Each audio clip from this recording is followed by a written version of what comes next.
Seorang Joe Brainkey kah? Oh, betul sekali. Tapi yang unik juga nih, Joe Brainkey ternyata adalah salah satu wonderkid Wow.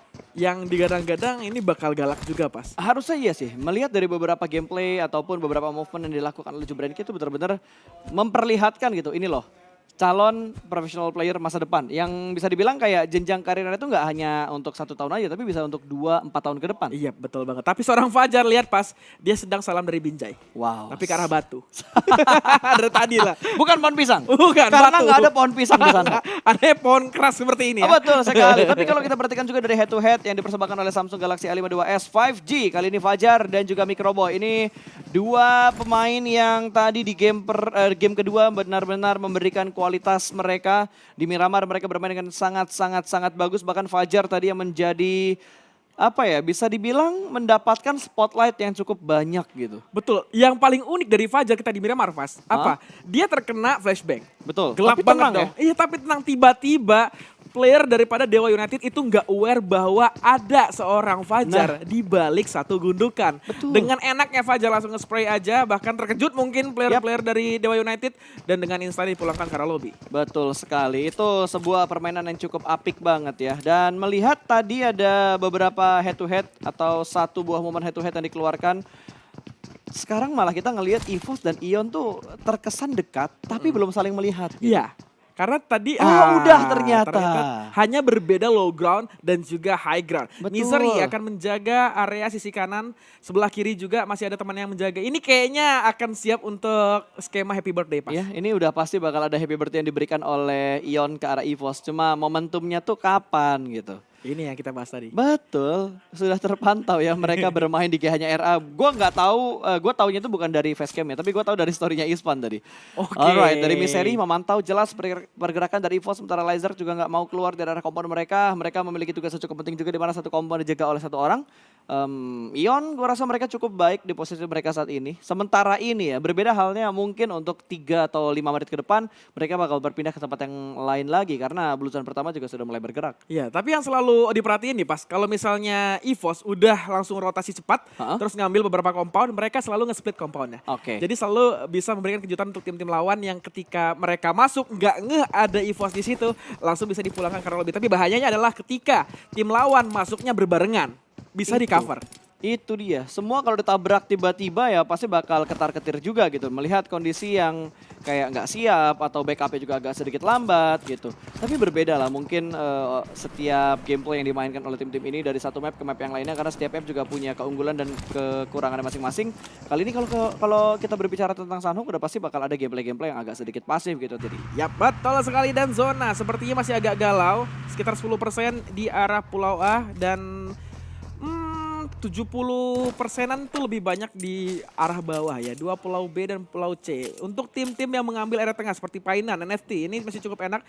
Itu bukan NFT, itu BTR Ion. Ya, Ion setupnya enak banget ya. Setupnya mereka lagi dan lagi gitu. Mereka cukup percaya diri untuk melakukan setup di area yang agak terbuka dibandingkan dengan tim-tim lain yang lebih mengamankan area compound. Alter Ego bergerak pelanan pasti, ternyata mereka bertemu dengan Skylights yang masih ada di area blue zone juga 755 meter untuk Super Una menuju ke bagian dalam dari play zone-nya dan nggak ada add kit lagi. Super Una kali ini harus bergerak lebih lambat dibandingkan Skylight karena mereka mau nggak mau harus dibiarkan lewat sebelum Super Una malah terpick off. Bandage-nya banyak sih, tapi add kitnya udah bener-bener minimalis. Ini udah memungkinkan banget nih untuk Alter Ego pasti udah nyetor first aid. Harusnya iya? Iya, karena kalau bisa dilihat 700 atau bahkan 600 meteran ini agak sulit nih untuk Super Una bisa dengan aman. Apalagi masih ada Skylight Gaming di depannya. Kalau misalnya ketahuan ada satu player di belakang nih, pemain dari Alter Ego Super Una, ini bakal gampang banget untuk dipulangkan kalau misalnya tidak ada coveran. Dan di push pun itu sangat enak karena kalah kuantitas player. Betul sekali, dan ini dia airdrop yang berikutnya, support by Samsung tentunya dengan isi ada AWM dan juga satu perlengkapan set Robocop dan ada suppressor dari AAR juga, AAR lagi, ada suppressor AR-nya juga. So dari Takai, ini yang gue bilang, begitu banyak tim lebih mengamankan area yang cukup aman gitu, mengamankan area compound, sementara komponnya nih, kompon-kompon yang ada daerah-daerah rumahnya atau ada beberapa broken wall-nya yang bisa tutup angle shoot dari bagian luar. Tapi berbeda dengan beberapa tim yang cukup percaya diri untuk melakukan setup di arah yang agak terbuka kayak Ion tadi. Yap, betul sekali ya. Tentunya seperti biasa agak pasif. Namun Joe beberapa Brenky. tadi ada yang bertemu di early game. Joe Brenky langsung menyeberang menggunakan bagi. Tidak ada yang menembak sama sekali, cukup aman. Sepertinya akan scouting terlebih dahulu pasta. Sepertinya dia akan melihat di depan apakah ada yang menjaga. Tapi kali ini Powerpunk sudah memantau ke arah high ground-nya. Bahwa betul di sana ada 2 pemain dari Zone Esport yang udah jagain area atas atau mungkin lebih tepatnya di Sniper Tower. Ya, gue suka sih sebenarnya setup dari Onyx ini ada beberapa free fire ke bagian atas, ada beberapa tembakan juga yang menghalangi Zone Esport memberikan pick up ke arah atau pick off ke arah jembatan ya. Karena tadi kalau nggak ada tapping-tapping yang dilakukan sama Onyx, mungkin aja Joe Brenky yang tadi nyebrang membuka jalan ditembakin sama pemain-pemain dari Zone Esport. Sangat mudah banget. Itu udah dibilang santapan empuk karena apa? Betul-betul nggak ada obstacle sama sekali. Itu bagi kalau misalnya Joe Brenky turun pun dia harus ke arah perairan. Perairan pun. Nah, itu dangkal. itu dia. Itu dia.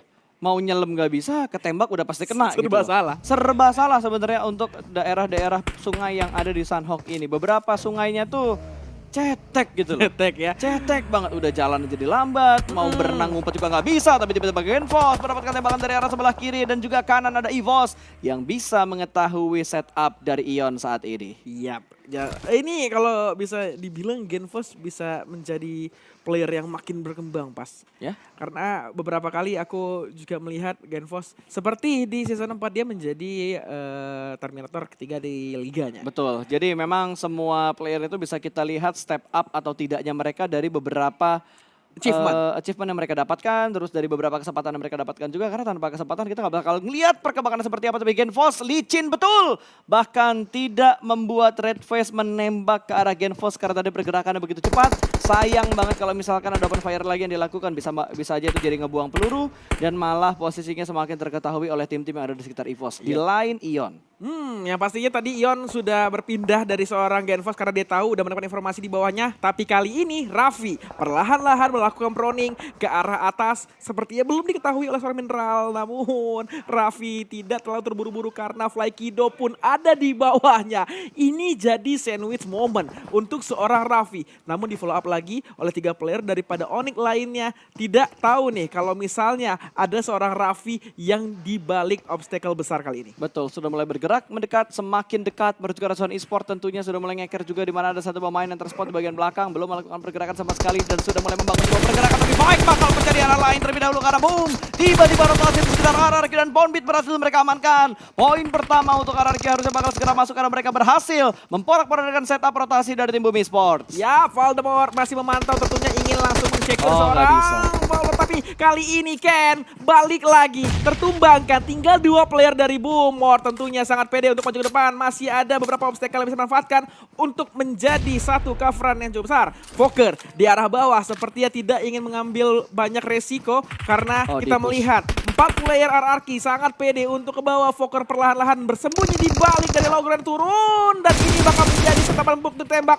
Tapi Fokker nggak berkurang sama sekali HP barnya. Ini beruntung banget pastinya. Dia harus bersembunyi, masih di pick oleh seorang Nerpeko, belum mendapat informasi, ditembak saja. Fokker harus ditumbangkan, bahkan langsung di Shakir elimination. Tinggal last player standing di belakang sana yang masih bertahan dari tim Boom, yaitu Kenan. Betul, tinggal Kenan yang tersisa. Udah agak sulit sebenarnya buat Fokker bertahan tadi karena di luar ada kontrol dari seorang Peko. 3 pemain dari RRQ juga bakal menyisiri area kirinya. Datang dari bagian lower ground tentunya membuat Fokker nggak bisa punya ruang gerak yang terlalu banyak. Bahkan dicari ternyata oleh RRQ dikelilingi area tersebut, namun sepertinya masih belum terlihat. Ada di bagian sebelah kanan mereka bergeraknya ke arah kiri tadi. Tapi kalau kita lihat ternyata 4 player dari RRQ ini benar-benar niat loh buat nyari last man dari Bumi Sports. Iya, menurutku kenapa mereka niat nyari seorang Kenan? Karena apa? Dia takut ketika masuk ke zona ada backstep yang terjadi. Itu. Lebih baik dia pulangin Kenan, dia cari terlebih dahulu karena nggak mungkin jauh posisinya nih. Betul. Menurut mereka kan. Mereka cari, pulangkan baru aman untuk bisa menjadi gatekeep kan Mas? Yap, itu dia. Mungkin yang diperkirakan juga untuk RRQ supaya area belakang mereka benar-benar aman. Tapi kita lihat dari Kitsune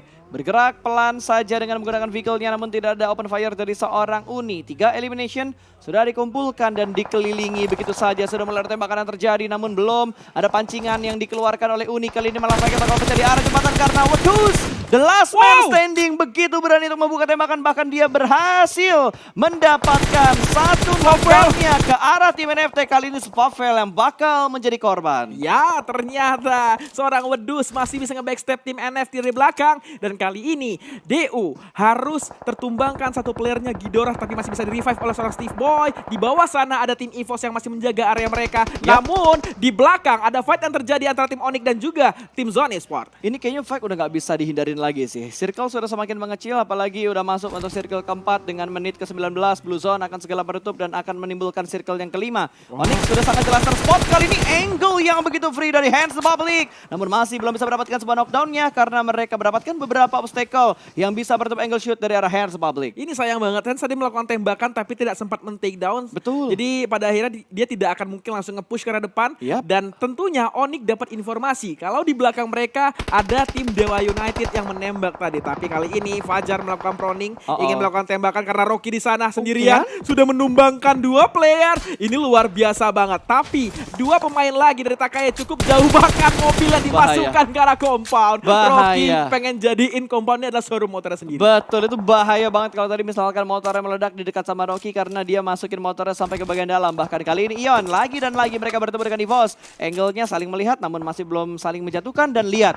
Dari arah circle kelima, setup dari Ion benar-benar menguasai daerah circle kelima. High ground control yang mereka amankan, lower ground-nya mereka amankan juga untuk memotong rotasi dari berbagai arah. Ya betul sekali dan Hands Public nggak punya sama sekali first aid.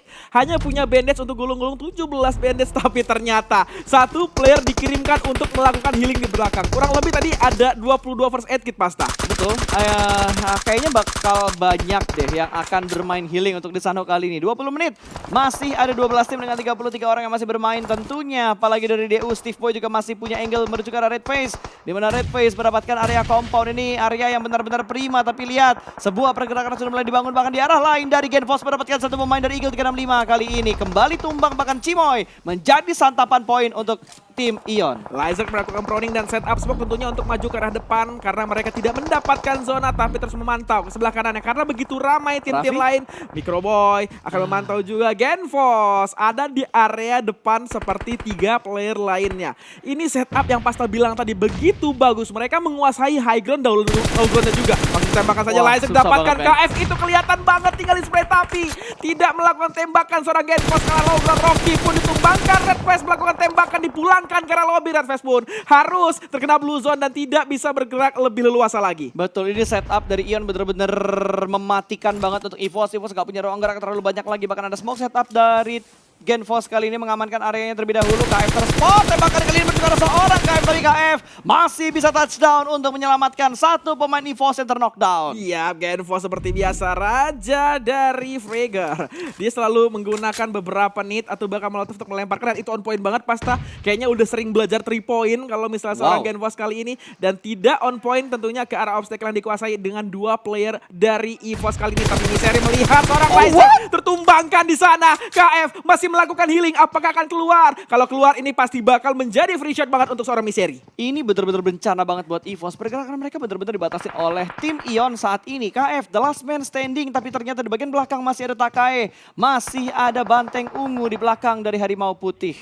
Ya, ini dia. Scarlet Gaming bermain cukup hati-hati mereka. Namun bots ditembak oleh player-player dari RRQ di atas sana. Akankah cukup ketahuan Ucup seperti biasa di belakang dikirimkan untuk melakukan healing Pasta. Ucup kayaknya udah bisa menjadi dokter berikutnya untuk PUBG Mobile kali ini. Ya harusnya karena setiap pergerakan yang dibangun juga benar-benar sangat hati-hati sekali. Bahkan kali ini masih bisa melakukan proning tapi ternyata Fajar bisa mengetahui posisi dari seorang Tuyul. Confirm elimination, poin kembali bertambah untuk Ion. Ya tentunya Genfos langsung naik ke arah high ground. Masih ada temannya yang bisa nge-cover ke arah bawah. Tapi Voldemort mendapatkan pemain daripada Benovite. Kali ini Nerpeko perlahan-lahan juga melakukan proning. Karena betul di area Sanhok ini rerumputannya masih bisa dimanfaatkan untuk menjadi hiding spot Pasta. Ya itu yang sering dibilang sama Lord kita juga. Lord Agus sering bilang bahwa terlalu banyak cacing ngepron di bagian Sanhok kali ini. Peko bergerak dengan sangat berhati-hati cukup dekat dengan tim Ion. Sejujurnya mereka repot ya. Karena lagi-lagi zona shiftingnya ke arah tim Ion. Tapi Pasta, Kenan,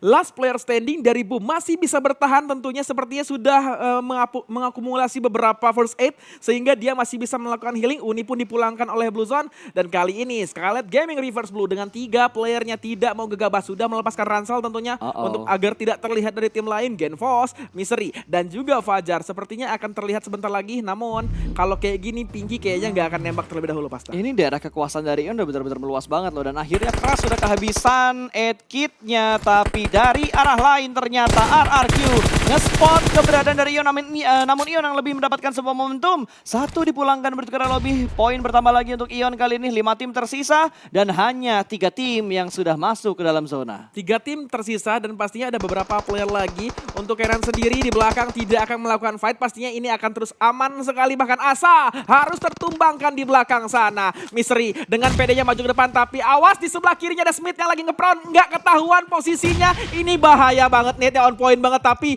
hanya menyicil HP dari player dari tim Scarlet Gaming Reverse Blue melakukan tembakan. Smith terus smoke dan ternyata udah low banget. Misery ditumbangkan, bahkan bisa di second elimination saja oleh seorang Smith. Itu dia, 2 player lagi dari tim Ion akan melakukan tembakan karena Smith masih terkurangkan SP bar-nya, melepaskan beberapa tembakan lagi, bahkan Ion dipulangkan ke arah lobby oleh seorang Smith dari Scarlet Gaming Reverse Blue. Wow, sebuah pergerakan yang begitu bagus tadi dari seorang Smith, berhasil mendapatkan satu persatu pemain dari tim Ion. What a nice play banget tadi, di pergerakan yang benar-benar terstruktur membuat semua tim benar-benar kerepotan, termasuk Ion yang sudah mendapatkan daerah kekuasaan, malah mereka di retake tempatnya oleh tim Skylights Gaming Reverse Skylights Blue. Gaming tersisa tinggal 1 player, yaitu seorang Smith akan melawan Ucup yang pasti melakukan healing dengan 5% terus berlari ke depan. Tidak akan melakukan healing lagi, akan terus tembak dan ternyata Skylights Gaming Reverse Blue mendapatkan winner chicken dinner kita di match Sunhawk kali ini. Wow, Sunhawk